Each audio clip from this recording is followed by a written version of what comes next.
It's interesting you said about creativity, Joe, kind of earlier on, that you didn't feel as though you were kind of a creative, writer or whatever.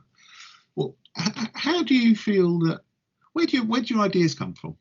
This is the kind of the classic creative writing kind of question that kind of our colleagues get asked, and it's funny when you read kind of creative writing something, because it's the kind of the one that gets the groans in the audience, as in, oh, not that question, but it's the one that they fear, because of course it's the great mystery. Where do your ideas come from?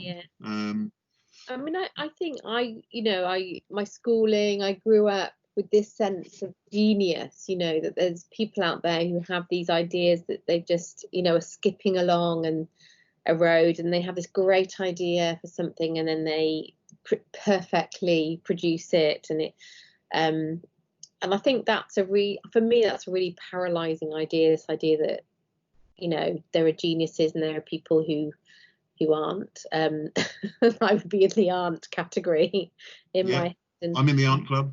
Yeah.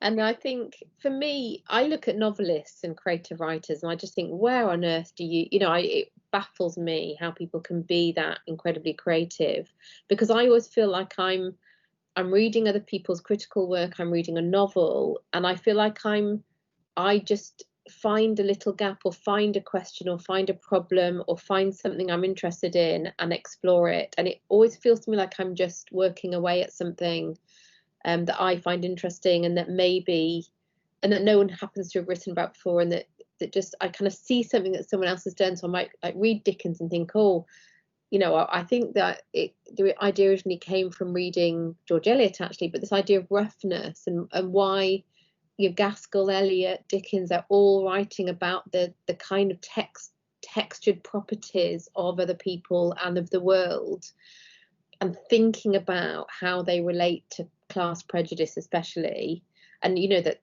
Victorian period when them extending the vote from just landowners to the working classes, and there's all these debates about who should get the vote and who's worthy of it, and the roughs aren't worthy of it, according to those who have the vote, and I just noticed, so you notice something, and then I think, oh, but has anyone noticed this? You start reading other things, or I kind of found out that the word roughs was used in parliamentary debates, and it kind of emerged in the 19th century, and you just kind of find out these little bits and pieces and put them together.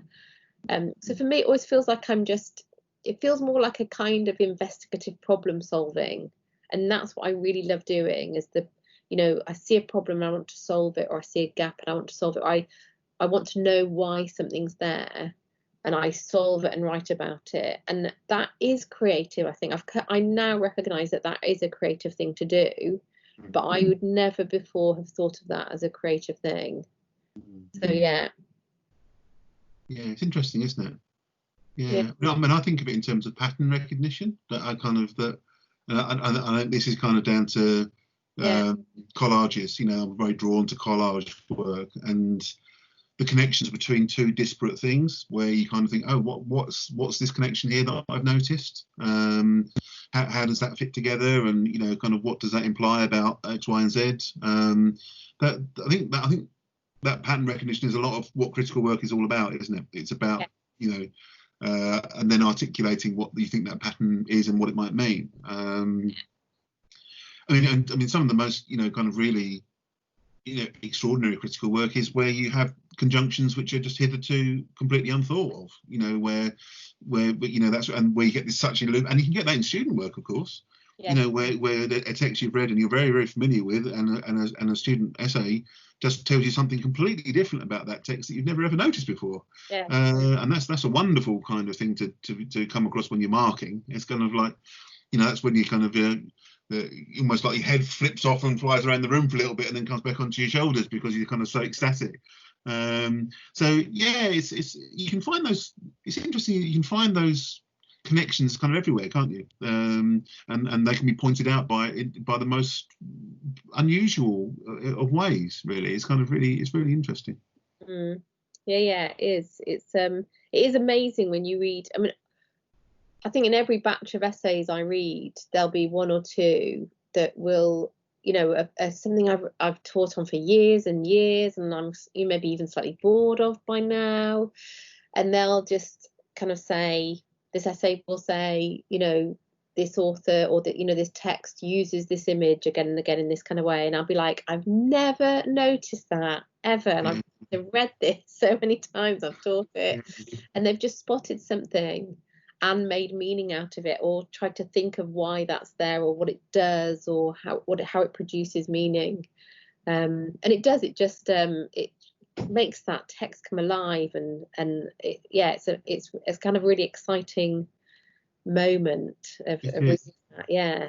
And it's something that I think all students can do, you know, that you don't have to know everything, you don't have to have read everything to be able to spot these patterns, like you say. Yeah, I think that, I remember that, and this kind of goes back to what we were saying about, you know, kind of clarity of writing as well. I remember, you know, myself as a postgraduate student giving my first conference papers, and you can see it now sometimes with very young, you know, kind of, you know, PhD students who want to fit everything into a 20-minute conference paper, and everything's so dense and there's so many ideas in it, and it becomes really kind of hard to follow. And so in a sense, you know, I think that idea of the clarity of the connection and the way in which research fits with communication in a particular kind of way that acts of communication in a critical way, and this kind of goes with for an undergraduate essay as much as it does to a published book or article, that what the argument communicates can't be everything all at the same time all at once. There has to be a kind of a narrative almost, doesn't there? There has to be a way of drawing the reader along into the kind of bodies of work that you want them to engage with.